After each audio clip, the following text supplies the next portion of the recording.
Shalom Jemaat Victoria yang diberkati Tuhan. Saat ini kita akan mengadakan ibadah online. Walaupun secara fisik kita tidak dapat berkumpul bersama-sama di gereja kita, tapi saya yakin semua tetap ada dalam kasih karunia Tuhan. Yuk, sebelum kita memulai ibadah ini, kita mau berdoa. Satu dalam doa. Tuhan Yesus yang baik, yang kami puji, yang kami sembah dalam satu nama, kami ucap syukur Tuhan untuk kebaikan-Mu yang tiada pernah hentinya Engkau berikan bagi kami. Kami ada saat ini Tuhan, itu semua hanya karena Engkau.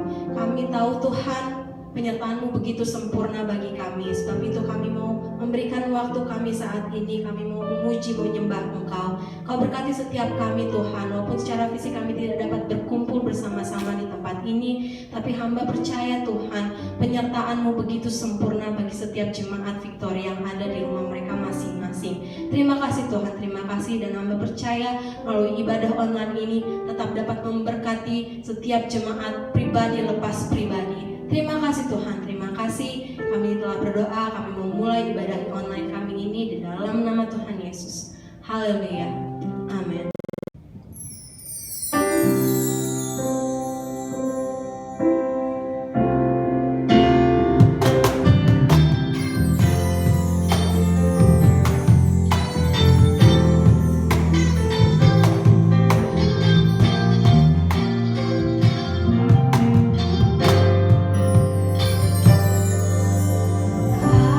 Kasih-Mu bersemi di hatiku.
Tuhan, kita siapkan hati kita berdoa. Tuhan Yesus, kami bersyukur untuk waktu yang boleh kami terima Tuhan, yang boleh kami rasakan selama setiap pujian sembah yang kami naikkan kepadamu. Saat ini Tuhan, kami mau siapkan hati kami mau mendengarkan firman-Mu. Tuhan, berikan kefokusan pada setiap jemaat Victory yang mendengarkan firman-Mu. Biarlah setiap firman yang akan disampaikan sebentar itu bukan boleh menjadi berkat Tuhan bagi setiap kami pribadi lepas pribadi. Kami mau mendengarkan firman-Mu dalam nama Tuhan Yesus. Haleluya. Amin.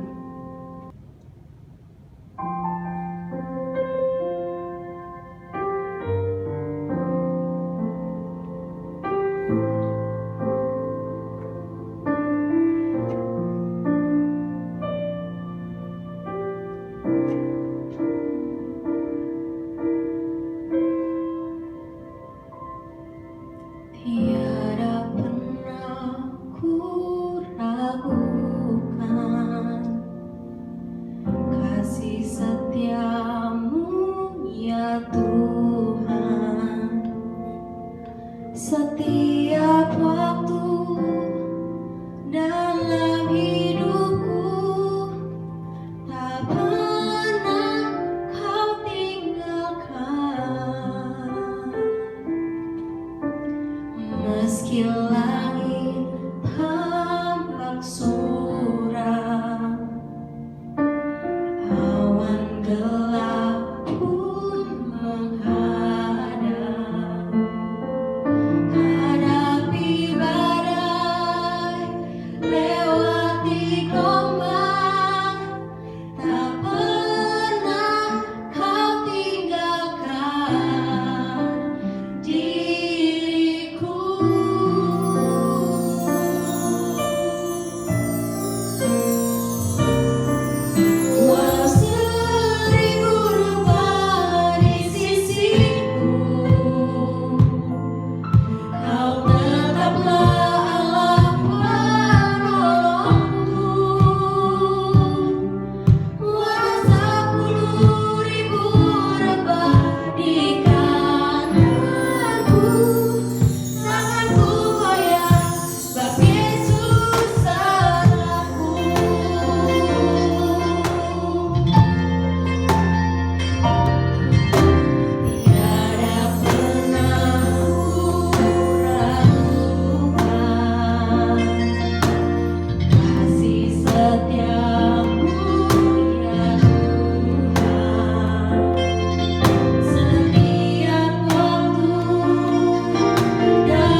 Salam, salam sejahtera bagi kita semuanya di dalam nama Tuhan Yesus Kristus Juru Selamat kita.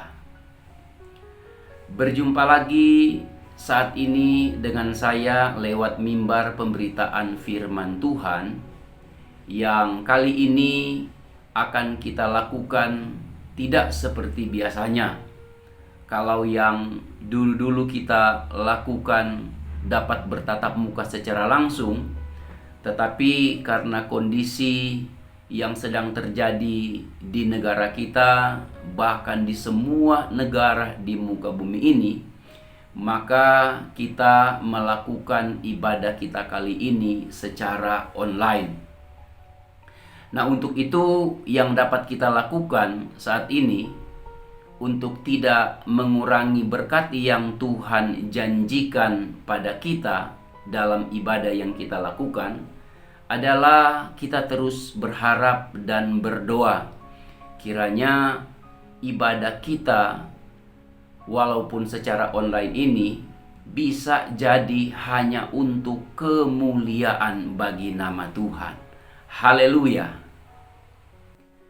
Nah, saudara yang dikasihi Tuhan, hari-hari ini semua negara di muka bumi ini sedang diarahkan perhatiannya terpusat pada satu masalah global yang namanya COVID-19 atau virus corona. Mengapa demikian? Karena telah terbukti sekalipun virus ini baru ditemukan tahun 2019, namun dampak daripada penyebaran virus ini telah memakan banyak sekali korban yang meninggal dunia. Belum lagi muncul ketakutan, muncul kekhawatiran, muncul kebingungan di masyarakat dan semua pihak. Bahkan penyebaran virus ini begitu cepat. Sangat cepat, lebih cepat daripada virus-virus yang pernah ditemukan. Dulu ada yang namanya penyakit lepra, kolera, virus SARS, antraks, Ebola, bahkan HIV/AIDS sendiri. Virus ini lebih cepat penyebarannya dan sangat mematikan.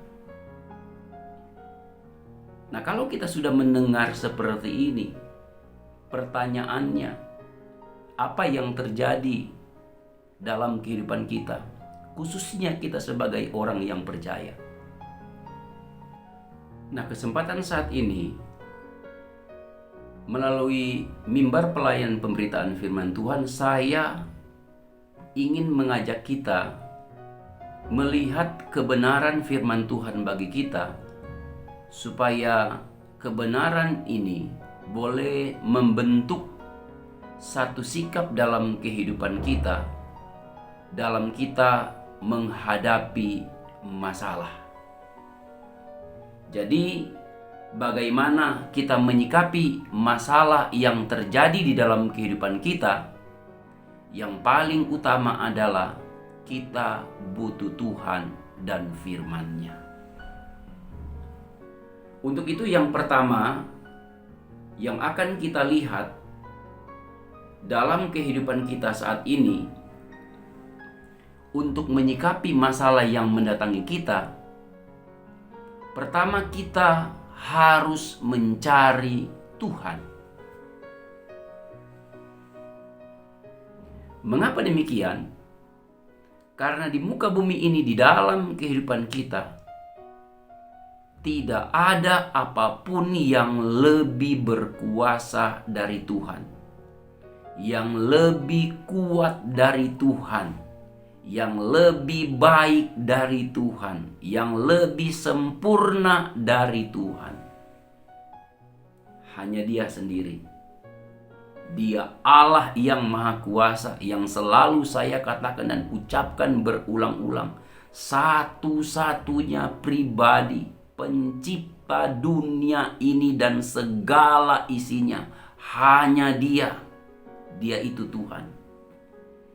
Dan sebagai Tuhan, kita menyembah Dia di dalam satu nama yang kudus, nama yang telah menyelamatkan kita, yaitu Yesus Kristus. Jadi untuk menyikapi masalah yang datang dalam kehidupan kita, pertama kita harus cari Tuhan. Dalam Yesaya 55 ayat yang ke-6 di sana dikatakan, carilah Tuhan selama Ia berkenan ditemui, dan berserulah kepadanya selama Ia dekat. Ada di antara kita yang tidak butuh Tuhan? Saya mengira siapapun kita butuh Tuhan. Terlepas sadar atau tidak sadar, semua butuh Tuhan. Bumi ini pun butuh Tuhan. Semua makhluk butuh Tuhan. Kita butuh Tuhan. Sebab itu, kalau Yesaya diperingatkan oleh Tuhan untuk berbicara kepada orang Israel, carilah Tuhan selama Ia berkenan ditemui, maka pergunakan waktumu untuk mencari Tuhan. Karena masalah-masalah yang terjadi saat ini bukan tidak mungkin. Masih ada lebih besar masalah-masalah yang akan datang di muka bumi ini, yang lebih besar, lebih hebat, lebih mencemaskan, lebih menakutkan daripada masalah yang ada saat ini seperti virus corona. Karena Alkitab sudah katakan, sudah dinubuatkan, tertulis di dalam Alkitab. Yang perlu dari kita adalah sikap hidup kita. Yang pertama, cari Tuhan. Kalau cari Tuhan, berarti kita adalah orang-orang yang membutuhkan Dia. Tidak ada orang yang tidak butuh Tuhan. Yang kedua, sikap menghadapi masalah yang ada saat ini, yang akan ada nanti, yaitu kita harus berseru kepadanya. Kembali seperti Yesaya 55 ayat 6 katakan, dan berserulah kepadanya selama Ia dekat. Banyak orang tahu Tuhan, ikut Tuhan, tetapi hanya sekedar ikut tahu, ikut dan tahu, tetapi tidak berseru. Kalau kita berseru kepada Tuhan, itu artinya ada doa dalam hidup kita. Ada penyembahan yang dapat kita berikan kepada Dia. Itu berseru kepada Tuhan. Bukan sekedar minta tolong. Tapi doa kita, pujian penyembahan kita, itu menjadi satu seruan yang menyenangkan hati Tuhan. Itu yang kedua. Yang ketiga adalah menyikapi masalah yang terjadi di dalam kehidupan kita. Ini yang terakhir yang saya mau katakan pada kesempatan yang singkat ini bagi kita sekalian. Khususnya jemaat GPKDI Victory Gading Serpong Tangerang. Yang ketiga, lakukan firman-Nya. Karena dengan melakukan firman-Nya itu akan membawa dampak bukan hanya bagi kita, tetapi bagi orang lain juga. Saya mengingat satu kejadian di dalam Yohanes pasal yang kedua. Satu perikop tentang pernikahan atau mujizat yang pertama di Kana yang Yesus lakukan. Sementara pesta berlangsung, ada masalah yang terjadi di sana. Pesta itu kehabisan anggur. Namun ada baiknya saudara yang kekasih ketika saya meneliti, firman Allah katakan Yesus ada di sana. Saudaraku yang kekasih, penting untuk kita tahu di mana ada Dia, di mana Tuhan hadir, di mana Yesus ada. Sebagai orang yang percaya, kita tidak lagi mencari Dia di mana-mana. Dia ada di dalam kehidupan kita. Karena Alkitab katakan ketika kita percaya, maka roh Dia yang adalah roh anaknya masuk ke dalam hati kita. Maka yang penting bagi kita sama seperti kejadian di Kana, ketika kita ada masalah, maka cari Tuhan atau datanglah pada Dia. Datang pada Yesus. Karena Yesus ada di pesta itu, maka murid-murid datang kepada Dia. Apakah mereka sudah tahu? Murid-murid sudah tahu? Pelayan-pelayan sudah tahu apa yang akan dilakukan oleh Yesus? Tidak. Tetapi mereka telah melakukan yang terbaik adalah mereka telah melakukan yang benar. Mereka telah datang kepada pribadi yang tepat atau alamat yang benar, yaitu Yesus. Kita pun harus demikian. Mereka mencari dan mereka datang. Apa yang Yesus perintahkan kepada mereka? Di luar logika, di luar akal sehat. Ini bukan yang kami perlu, mungkin begitu mereka katakan. Ini bukan yang kami inginkan. Namun yang Yesus lakukan sama seperti yang Allah lakukan. Kita tidak perlu protes. Terima saja. Sekalipun nggak bisa diterima oleh akal sehat, terima saja. Nanti hasilnya baru kita akan mengerti. Karena memang dalam kehidupan dunia ini dan dalam kehidupan kita manusia, perkara-perkara yang rohani mendahului perkara-perkara yang jasmani atau lahiriah. Dunia ini pun ada, semua dimulai dari hal-hal yang rohani. Allah berfirman dulu, baru jadi. Maka ketika masalah ada, jangan berpikir menurut pikiran kita.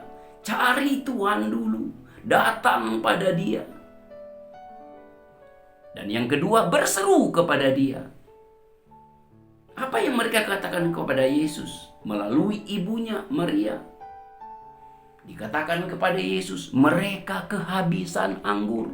Suatu seruan, suatu ungkapan hati untuk orang lain, bukan untuk aku. Untuk orang lain, nanti mereka gak ada sukacita. Berseru kepada Dia, itu yang kedua. Ketika kita sudah berseru kepada Tuhan, kita tidak bisa memaksa Tuhan. Kita tidak bisa meminta harus sesuai dengan kemauan kita. Yesus katakan, ada 6 tempayan di sana, isi penuh dengan air. Logika kembali bergejolak, nggak bisa menerima. Yang kami perlu anggur, kami kehabisan anggur. Kenapa kami diberi air, isi di dalam tempayan? Saya mengingatkan, ikut Tuhan, kita boleh pakai logika, tetapi jangan mengutamakan logika. Ikut Tuhan harus batiniah, yang rohani dulu. Nanti logika kita akan dibuat untuk mengerti. Itu yang Tuhan mau. Berseru kepada Dia. Dan yang ketiga, tadi lakukan firman-Nya. Yesus katakan, isi dengan air. Saya bertanya kepada saudara dalam cerita tentang perjamuan kawin di Kana. Kalau murid-murid pelayan-pelayan pada waktu itu tidak isi tempayan dengan air, adakah anggur? Pasti jawaban saudara secara akal sehat tidak akan terjadi. Itu harus diakui. Tidak akan terjadi. Tetapi kenapa itu terjadi? Karena mereka bukan hanya datang kepada Yesus mencari Dia, bukan hanya berseru kepada Dia, tetapi mereka melakukan apa yang Ia perintahkan. Melakukan apa yang Yesus perintahkan, harus ada roh ketaatan.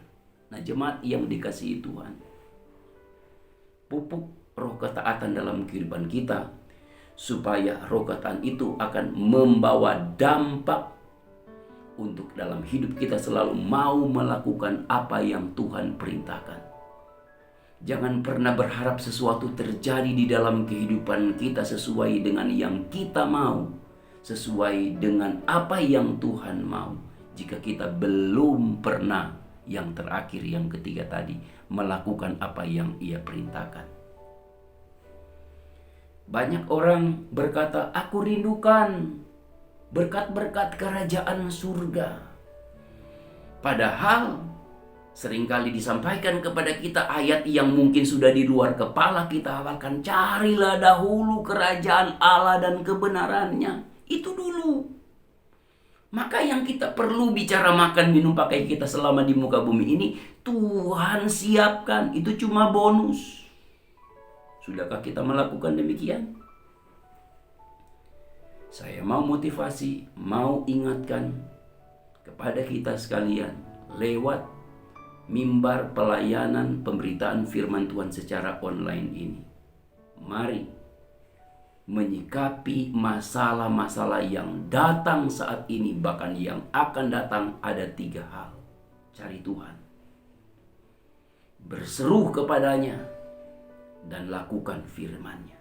Baru kita akan melihat apa yang belum pernah terpikir oleh pikiran kita, apa yang belum pernah dilihat oleh mata kita, apa yang belum pernah timbul dari dalam hati dan diucapkan lewat mulut, itu disediakan oleh Tuhan bagi kita.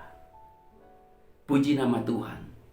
Tuhan memberkati pelayanan pemberitaan firman Tuhan secara online ini kepada kita.